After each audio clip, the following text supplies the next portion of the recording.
Good Morning Business. Le débat.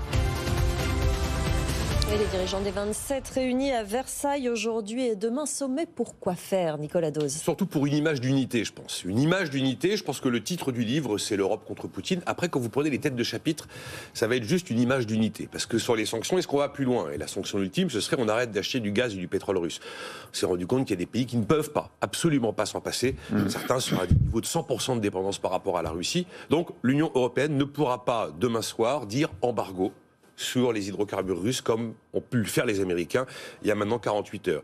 Après, sur l'indépendance énergétique, c'est le même sujet. On n'a absolument pas les mêmes mix énergétiques pays par pays. La France, dans ce domaine, est bien mieux placée grâce à son parc nucléaire.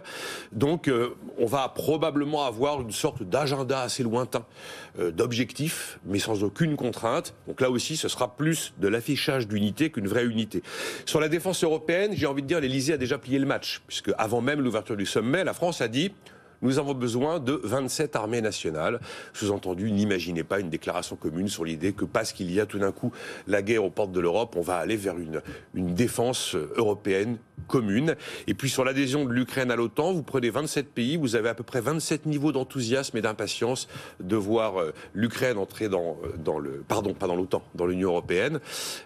Donc voilà, on aura a priori ce type de photographie. Évidemment, Versailles, c'est important pour la France. La France est à la tête de l'Union européenne. Et en fait, à mon avis, le vrai objectif d'Emmanuel Macron pour ce sommet, c'est de mettre les pieds dans le plat et de lancer le sujet de la création d'un nouveau fonds européen qui sera appelé fonds de résilience ou un truc comme ça, avec l'idée qu'on va le financer avec des eurobonds. Et là aussi, avant même d'arriver à Versailles, les Allemands et les Danois ont clairement dit qu'ils n'étaient pas favorables à l'idée d'émettre à nouveau de la dette commune pour abonder dans un fonds commun.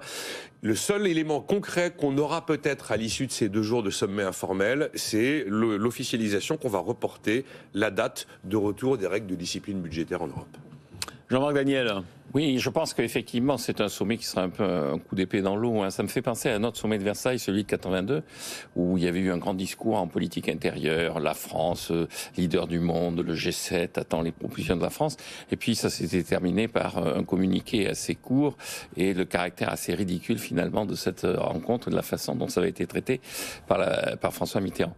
Et donc là, je pense qu'il y a quand même un enjeu, c'est-à-dire que pour Emmanuel Macron, c'est d'essayer de se remettre justement au centre du jeu, parce qu'il est totalement marginalisé dans ce qui se passe maintenant en Ukraine. On le voit bien, il y a tout un réseau qui est en train de se mettre en place pour essayer de résoudre le problème. Autour d'Israël, de la Turquie et de l'Allemagne, il y a des rencontres, il y a des propositions, il y a une espèce de gesticulation de la France au nom de l'Union européenne qui est totalement à côté de ce qui se passe. Même le fait d'avoir maintenu un lien, au moins téléphonique, avec le président russe, vous ne pensez pas que ça contribuait quand même? Je pense qu'à la sortie, Poutine doit éclater de rire. À la fois de rire et d'irritation, parce qu'il a été obligé de passer 1h30 pour rien. Alors que quand il rencontre le Premier ministre israélien, il a des éléments concrets en face de lui, il a quelqu'un qu'il connaît parce que c'est son partenaire plus ou moins direct en Syrie, il en va de même de la Turquie, il en va de même de l'Allemagne, qui est un pays qui, pour la Russie, est un pays qui est important. Et donc je pense qu'un des enjeux pour Emmanuel Macron, c'est d'essayer et ce sera le même résultat qu'en 82, c'est-à-dire un discours de politique intérieure en disant la France est à la tête du monde, la France va relancer quelques Macron au niveau européen, on va encore claquer du fric, vous allez voir, tout ça. Et puis sur le plan réel, je pense que les leaders européens vont trouver le cadre assez agréable. C'est ce qu'avait dit Reagan. Il avait dit, j'ai bien fait de venir, j'avais jamais visité le château de Versailles. Ouais. Donc je crois qu'il y a un certain nombre de gens qui vont avoir le même type de réaction. Vous êtes dur en affaires, hein, Jean-Marc, hein? Et là, c'est pas moi qui suis dur. Je crois que ce soit la réalité qui est assez dure. Pour en papaouter les Allemands et les Danois, on pourrait rebaptiser les eurobonds, les euro-Macron. Oui, voilà. La nouvelle unité de mesure. Le Macron, c'est jamais que 5 ou 6 Macron. On rappelle, c'est 17 milliards d'euros. Le Macron, c'est l'invention de Jean-Marc Daniel à la suite de la crise des Gilets jaunes. Ça marche toujours sur le chèque énergétique, c'est 20 milliards. Bon, 3 milliards de recettes fiscales, ça fait 17 milliards. Exactement, un Macron. C'est vraiment une unité de référence dans la gestion de nos finances publiques. C'est comme Einstein, hein, les faits lui donnent raison au fur et à mesure. Oui, absolument.